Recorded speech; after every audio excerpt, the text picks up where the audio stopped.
Student, welcome to our YouTube channel Sandra Advanced Education।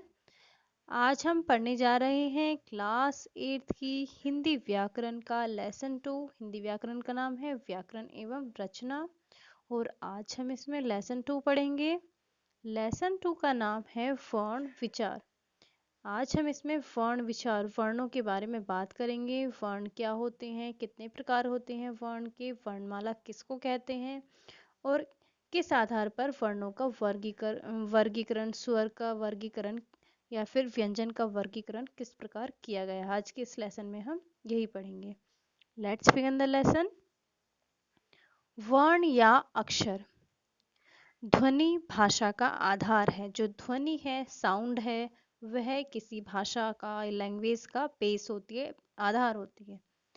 भाषा के लिए ध्वनि चिन्हों का निर्धारण अति आवश्यक है। हिंदी भाषाओं में ए, आ, ई, ते, फे आदि ध्वनि चिन्हों का प्रयोग होता है, अतः ये हिंदी के वर्ण हैं। ये जो दिए गए हैं, जो हिंदी है उनमें इस तरीके के ध्वनि चिन्हों का प्रयोग किया जाता है, ये हिंदी के वर्ण कहलाते हैं। इस प्रकार हिंदी की सबसे छोटी इकाई को वर्ण कहते हैं। जो भाषा की सबसे छोटी इकाई होती है, लैंग्वेज की सबसे छोटी इकाई होती है, यूनिट होती है, उसको वर्ण या फिर अक्षर कहा जाता है। वर्ण की उपयोगिता, इम्पोर्टेंस ऑफ लेटर्स। वर्ण भाषा की इकाई है। वर्णों के संयोग से शब्द, शब्दों के संयोग से वाक्य तथा वाक्यों के संयोग से भाषा बनती है। यदि वर्ण ज्ञान उचित रीति से प्राप्त कर लिया जाए, मतलब सही तरीके से अगर इसको प्राप्त कर लिया जाए, तो भाषा का ज्ञान भी उचित रीति से प्राप्त किया जा सकता है। अतः प्रत्येक वर्ण का सही ढंग से लिखना तथा उच्चारण करना अति आवश्यक होता है। जो वर्ण होते हैं उनको सही प्रकार से बोलना और उनको लिखना आना चाहिए। ये बहुत ही ज़्यादा ज़रूरी होता है किसी भी लैंग्वेज के लिए। वर्णमाला। वर्णमाला शब्द वर्ण प्लस माला से मिलकर बना है, जिसका अर्थ है वर्णों का समूह। जो वर्णमाला शब्द है वो वर्ण और माला से मिलकर बना हुआ है, जिसका अर्थ होता है वर्णों का समूह, एक ग्रुप। किसी भी भाषा में निश्चित किए गए वर्णों के पूर्ण समूह को वर्णमाला कहते हैं।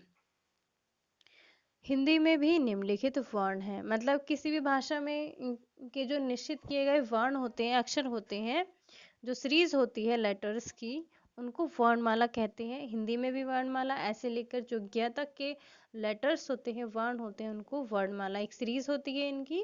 अगर ये सीरीज में नहीं है तो वर्णमाला नहीं होगी। अगर ये एक व्यवस्थित ढंग से सीरीज में रखे हुए हैं, लगे हुए हैं, तो ये वर्णमाला कहे जाएंगे। उसी प्रकार से इंग्लिश में भी होते हैं, अंग्रेजी में भी इसी प्रकार से अल्फ़ाबेट होते हैं, ए से लेकर जेड तक। ये हिंदी भाषा में निम्नलिखित वर्ण होते हैं। ये हिंदी भाषा के वर्ण हैं। वर्ण भेद।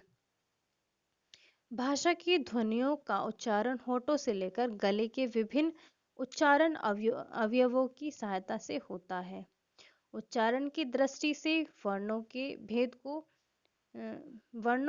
के दो भेद माने जाते हैं, स्वर तथा व्यंजन। जो भाषा होती है, उसकी जो ध्वनि होती है, उसकी जो साउंड होती है, जो साउंड का उच्चारण होता है, वो हमारे होठों से लेकर गले तक के अलग अलग भागों के द्वारा उच्चारित किए जाते हैं। मतलब जो हमारे मुंह का पार्ट होता है, जैसे गला है, होठ है, दांत है, तालु है, तो ये हमारे जो मुंह, मतलब गले, होठ से लेकर के गले तक के किसी भी अंग से इनको उच्चारित किया जाता है, इनका उच्चारण किया जाता है। इस आधार पर जो वर्ण है, उच्चारण की दृष्टि से जो वर्ण होते हैं, उनके दो भेद माने जाते हैं, स्वर तथा व्यंजन। स्वर क्या होते हैं? अब हम बात करेंगे वोवेल्स की। वोवेल किसको कहते हैं? जिन जिन वर्णों का उच्चारण अपने आप होता है, अर्थात जिनके बोलने में अन्य वर्णों की सहायता नहीं ली जाती है, उन्हें स्वर कहते हैं। जैसे ए, आ, ई, उ, ऊ, री, ए, ओ, औ 11 स्वर वर्ण हैं। मतलब इनको जो स्वर होते हैं इनको बिना किसी दूसरे वर्ण की सहायता से बोला जाता है और इनकी संख्या 11 होती है। स्वर भेद, स्वर मुख्यतः 3 प्रकार के होते हैं, ह्रस्व स्वर, दीर्घ स्वर और प्लुत स्वर। ह्रस्व स्वर किसको कहते हैं? जिन स्वरों के उच्चारण में बहुत कम समय लगता है या जिनकी केवल एक मात्रा होती है, उच्चारण में बहुत कम समय लगता है तथा उनकी जो मात्रा होती है वो एक होती है, उन्हें ह्रस्व स्वर कहते हैं। जैसे ए, उ, ई तथा री ह्रस्व स्वर हैं। दीर्घ स्वर, जिन स्वरों के उच्चारण में ह्रस्व स्वर से 2 गुना समय लगता है तथा जिन स्वरों की 2 मात्राएं हों उन्हें दीर्घ स्वर कहते हैं। कौन कौन से हैं ये दीर्घ स्वर कहते हैं? ये 2 समान स्वरों के योग से बनते हैं। इनकी संख्या 7 होती है। जैसे आ, ई, उ, ए, औ तथा औ आदि। ये हैं दीर्घ स्वर के उदाहरण। इनका योग निम्नलिखित होता है। ए प्लस ए मिलकर के आ बनाते हैं, उसी प्रकार छोटी ई प्लस छोटी ई मिलकर के बड़ी ई बनाती हैं। उसी प्रकार बाकी का भी संयोग दिया गया है। प्लुत स्वर, प्लुत स्वर, जब किसी स्वर के उच्चारण में ह्रस्व स्वर से 3 गुना अधिक समय लगता है। मतलब जो दीर्घ स्वर है उसमें तो ह्रस्व स्वर से 2 गुना समय लगता है, लेकिन जो प्लुत स्वर होता है उसमें ह्रस्व स्वर से 3 गुना समय लगता है, तो उसे प्लुत स्वर कहते हैं। स्वर के प्लुत रूप का निर्देश करने के लिए संस्कृत में स्वर के आगे 3 का अंक लिखने की प्रथा है, जैसे ओम। हिंदी में प्लुत स्वर का प्राय प्रचलन नहीं है। मतलब हिंदी में जो प्लुत स्वर होते हैं उनका यूज नहीं किया जाता है, इनका जो यूज होता है वो केवल संस्कृत में ही किया जाता है। स्वरों की मात्राएं,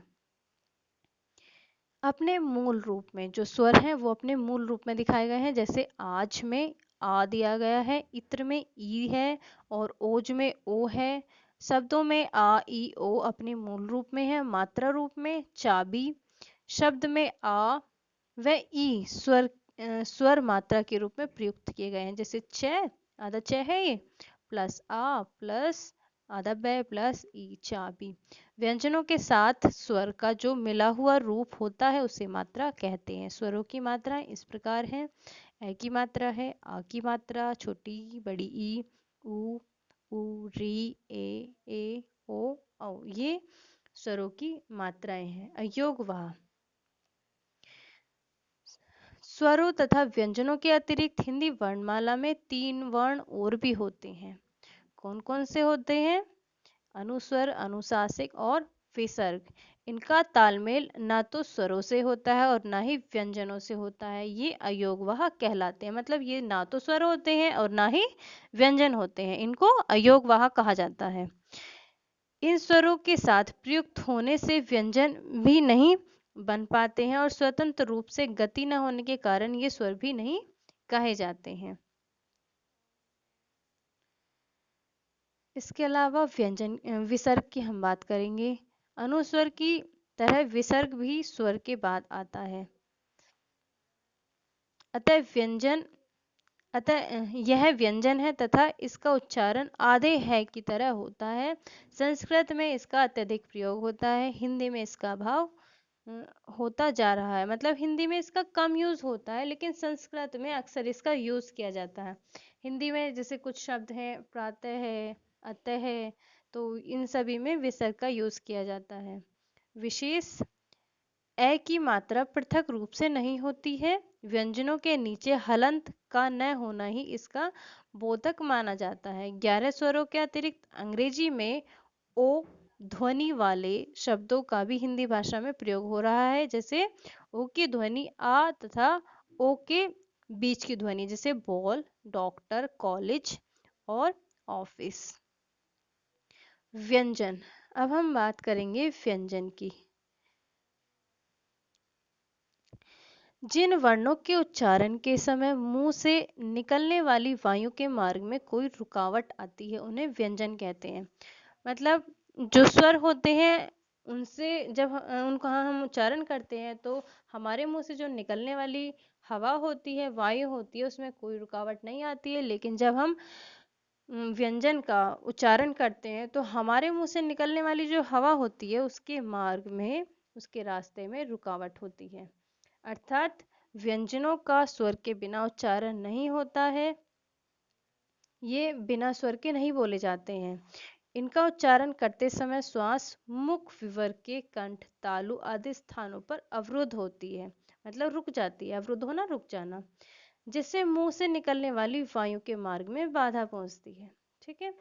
और ये दिए गए हैं, कै वर्ग दिया है, च वर्ग, ट वर्ग, त वर्ग, पै वर्ग, अंतस्थ व्यंजन दिए हैं, उसमें व्यंजन, संयुक्त व्यंजन दिए हैं और इसके अलावा अन्य दिए हैं।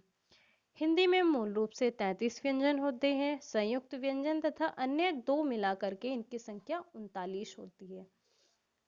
विशेष सभी व्यंजनों में ऐस्वर मिला होता है। व्यंजनों का उच्चारण सदा स्वर की सहायता से ही होता है, लेकिन लिखते समय हम स्वर रहित व्यंजन लिख सकते हैं, जैसे मैं plus A is equal to मैं। मतलब जब हम इनको लिखेंगे तो ये इस तरीके से लिखे जा सकते हैं, स्वर रहित लिखे जा सकते हैं। लेकिन इनका जब हम प्रोनाउंस करेंगे तो हम इसमें ए की मात्रा को, जब इनका उच्चारण करेंगे तो उसमें हम ए को ऐड करके तभी हम इसको बोलेंगे, नहीं तो ये बोला नहीं जाएगा। व्यंजनों का वर्गीकरण। उच्चारण की दृष्टि से व्यंजन को दो भागों में बांटा गया है। उच्चारण स्थान के आधार पर, दो प्रयत्न के आधार पर। एक तो उच्चारण के स्थान पर और दूसरा प्रयत्न के आधार पर। उच्चारण के आधार पर, उच्चारण स्थान के आधार पर किस प्रकार वर्गीकृत किया गया है। उच्चारण स्थान के आधार पर व्यंजनों को 9 वर्गों में विभाजित किया गया है। इसको निम्नलिखित तालिका के द्वारा स्पष्ट किया जा सकता है। जैसे उच्चारण स्थान दिया है, इधर इधर स्वर वर्ण दिया है, इधर व्यंजन वर्ण दिया है और स्थान के अनुसार वर्णों के नाम दिए हैं। जैसे पहला दिया है कंठ, मतलब गले से उच्चारित होने वाले वर्ण। तो स्वर इसमें कौन कौन से स्वर वर्ण, वो हैं ए और आ। जो व्यंजन वर्ण है वो है क, ख, ग, घ, अण, है और विसर्ग। ये हमारे कंठ के द्वारा बोले जाते हैं और इनको कंठिया बोला जाता है। उसी प्रकार तालु से बोले जाने वाले छोटी ई और बड़ी ई होती है।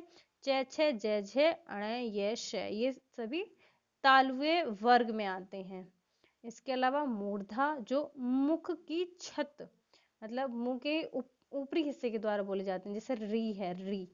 आप इसको प्रोनाउंस करेंगे तो आपको खुद ही पता चल जाएगा कि जो मूर्धा होता है वो मुख का कौन सा वाला भाग होता है। इसके अलावा ट, ठ, ड, ढ, अण, र, श, ड़ और ढ, ये सभी मूर्धनीय होते हैं।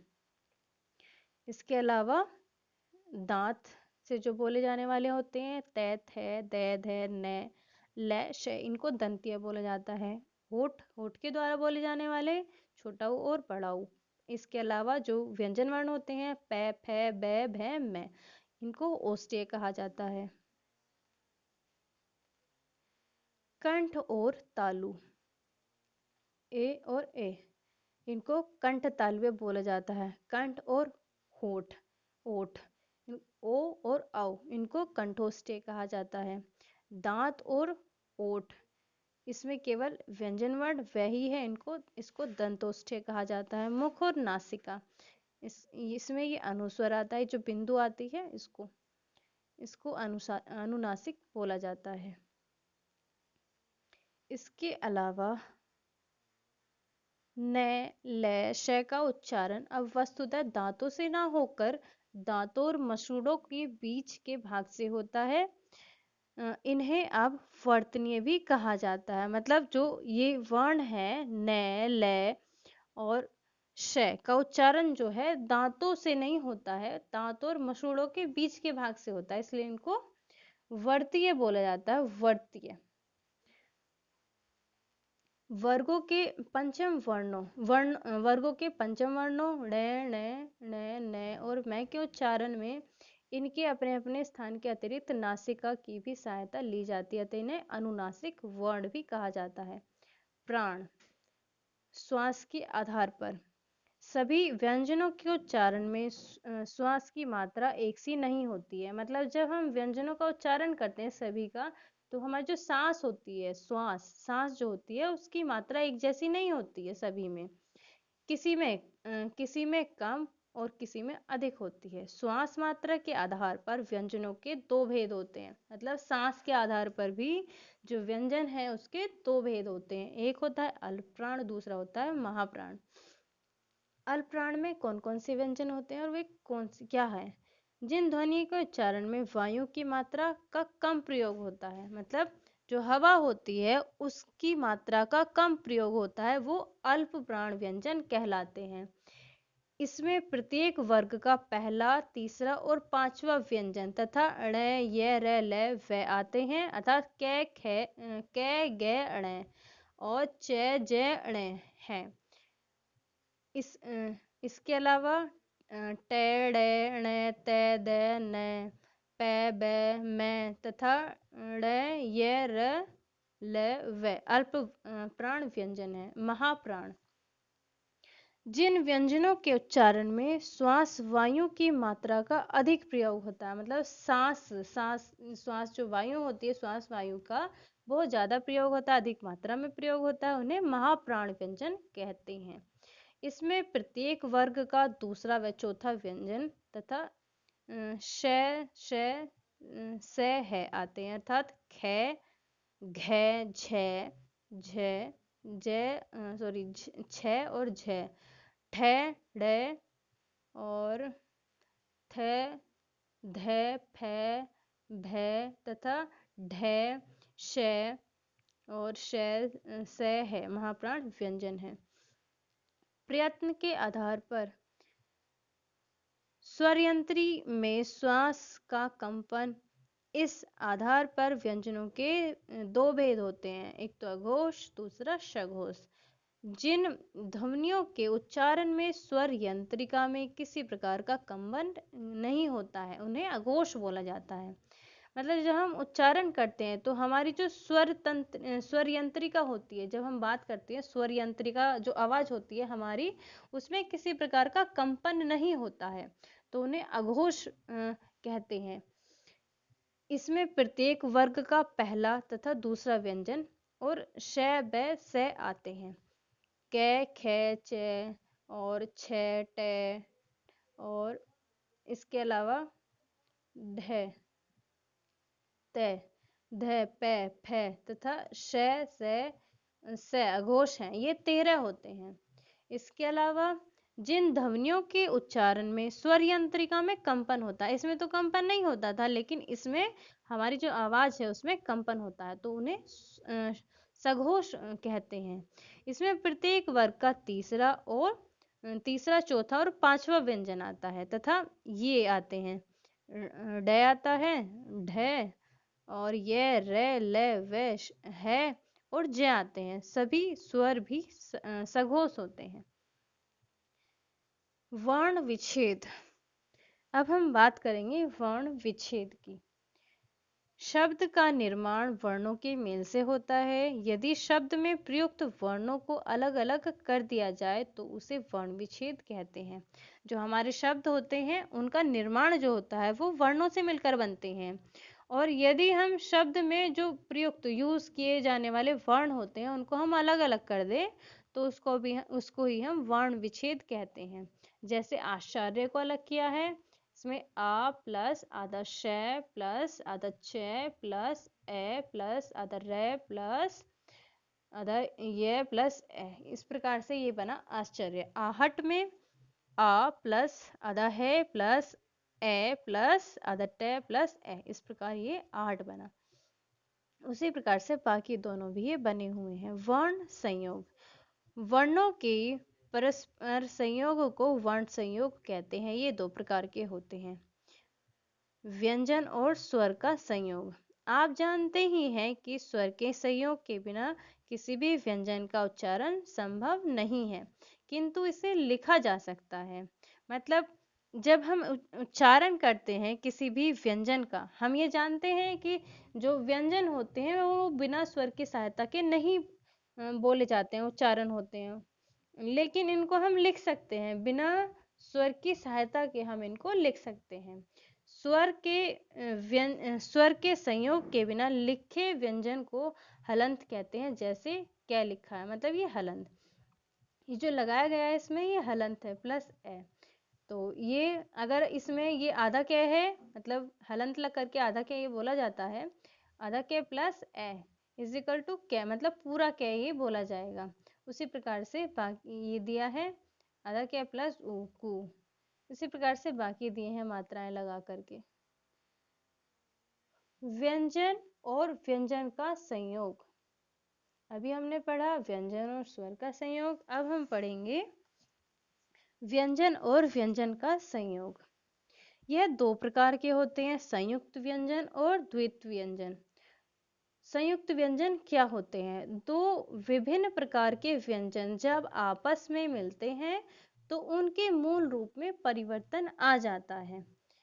इसी परिवर्तित रूप को संयुक्त व्यंजन कहते हैं। कब? जब विभिन्न प्रकार के, मतलब अलग अलग प्रकार के दो व्यंजन आपस में मिलते हैं तो उनका जो मूल रूप होता है उसमें परिवर्तन आ जाता है, वो बदल जाता है उनका जो रूप होता है, और वो जो बदला हुआ रूप होता है उसी को हम संयुक्त व्यंजन कहते हैं। जैसे ये तय है, आधा तय प्लस रै, तो ये इन दोनों के संयोग से एक अक्षर बना जिसको त्रय बोलते हैं। उसी प्रकार द प्लस य से मिलकर के एक नया अक्षर बना ध्य, बोला जाता है। इसे विद्यालय में इसका यूज किया जाता है, विद्या में यूज किया जाता है। इसके अलावा श प्लस रै से मिलकर के श्रेय बना। हिंदी में रै के लिए रेफ का प्रचलन है, मतलब जो रै होता है उसकी जो मात्रा होती है उसको रेफ बोला जाता है। जैसे आधा रै प्लस ग मिलकर के ये इस तरीके से इसका रूप बन जाता है। उसी प्रकार अगर मैं में इसका यूज किया जाए आधे रै का, तो इस प्रकार से इसकी मात्रा मतलब ऊपर लगाई जाती है। द्वित व्यंजन, जब एक जैसे दो व्यंजन आपस में मिलते हैं, मतलब यहाँ तो अलग अलग थे व्यंजन लेकिन यहाँ पर एक जैसे दो व्यंजन जब आपस में मिलते हैं तो उन्हें द्वित व्यंजन कहा जाता है। जैसे आधा कै प्लस कै क, उसी प्रकार आधा तय प्लस तय तो तत, उसी प्रकार आधा च प्लस च च। तो इस प्रकार से ये एक जैसे व्यंजन के मेल से द्वित व्यंजन बनते हैं। नोट, वर्ण संयोग शब्दों को जन्म देकर भाषा निर्माण की भूमिका का निर्वहन करते हैं। अब हम बात करते हैं एक्सरसाइज की। फर्स्ट क्वेश्चन में दिया है सही विकल्प पर सही का चिन्ह लगाइए। तो बहुविकल्प प्रश्न दिए गए हैं इसमें। भाषा की सबसे छोटी इकाई कहलाती है, तो क्या कहलाती है? शब्द, वाक्य, वर्ण या पद। तो भाषा की जो सबसे छोटी इकाई होती है वो वर्ण कहलाती है। नंबर 6, हिंदी वर्णमाला में व्यंजनों की संख्या है 11, 33, 48 या फिर 22। तो जो हिंदी वर्णमाला है उसमें व्यंजनों की संख्या 33 होती है। सही कथन पर सही का तथा गलत कथन पर गलत का चिन्ह लगाइए। ओम प्लुत स्वर है, बिल्कुल सही है, ओम प्लुत स्वर है। री केवल संस्कृत भाषा के वर्णों में प्रयुक्त होता है, ये गलत है। हिंदी भाषाओं में मात्राओं का कोई महत्व नहीं है, ये भी गलत है। हिंदी भाषा में तो मात्राओं का बहुत ज्यादा उपयोग है और महत्व भी है। अनुस्वर, अनुशासिक और विसर्ग अयोगवह कहलाते हैं, सही, ये तीनों ही अयोगवह कहलाते हैं। सुमेल कीजिए, ये दिए हैं मैचिंग, इन्हें हमें मैच करना है। जैसे कै वर्ग जो होता है वो कंठ से बोला जाने वाला होता है, तो ये कंठ्य होता है, इसे हम सेकंड से मैच करेंगे। इसके अलावा जो च वर्ग होता है वो तालु होता है, तालु से बोले जाने वाला होता है, तो इसे हम च वर्ग को तालु से मैच करेंगे और कै वर्ग को हम कंठ से मैच करेंगे। इसके अलावा जो ट वर्ग होता है वो मूर्धा होता है, इसे हम फर्स्ट से मैच करेंगे। और इसके अलावा जो तय वर्ग होता है वो दंत्य होता है, तो इसे हम थर्ड से मैच करेंगे। तो ये थी हमारे मैचिंग। इसके अलावा रिक्त स्थान की पूर्ति कीजिए। भाषा की छोटी से छोटी ध्वनि को वर्ण कहते हैं। जो भाषा की सबसे छोटी ध्वनि होती है उसको वर्ण या फिर अक्षर कहा जाता है। वर्णों के क्रमिक और निश्चित समूह को वर्णमाला कहते हैं। के बिना व्यंजनों का उच्चारण नहीं होता है, तो इसमें हमारा आएगा स्वर। स्वर के बिना व्यंजनों का उच्चारण नहीं होता है। ये था क्लास 8 का हिंदी व्याकरण का लेसन 2। वीडियो अगर आपको अच्छी लगी हो तो वीडियो को लाइक करना और चैनल को सब्सक्राइब करना ना भूलें। Thank you.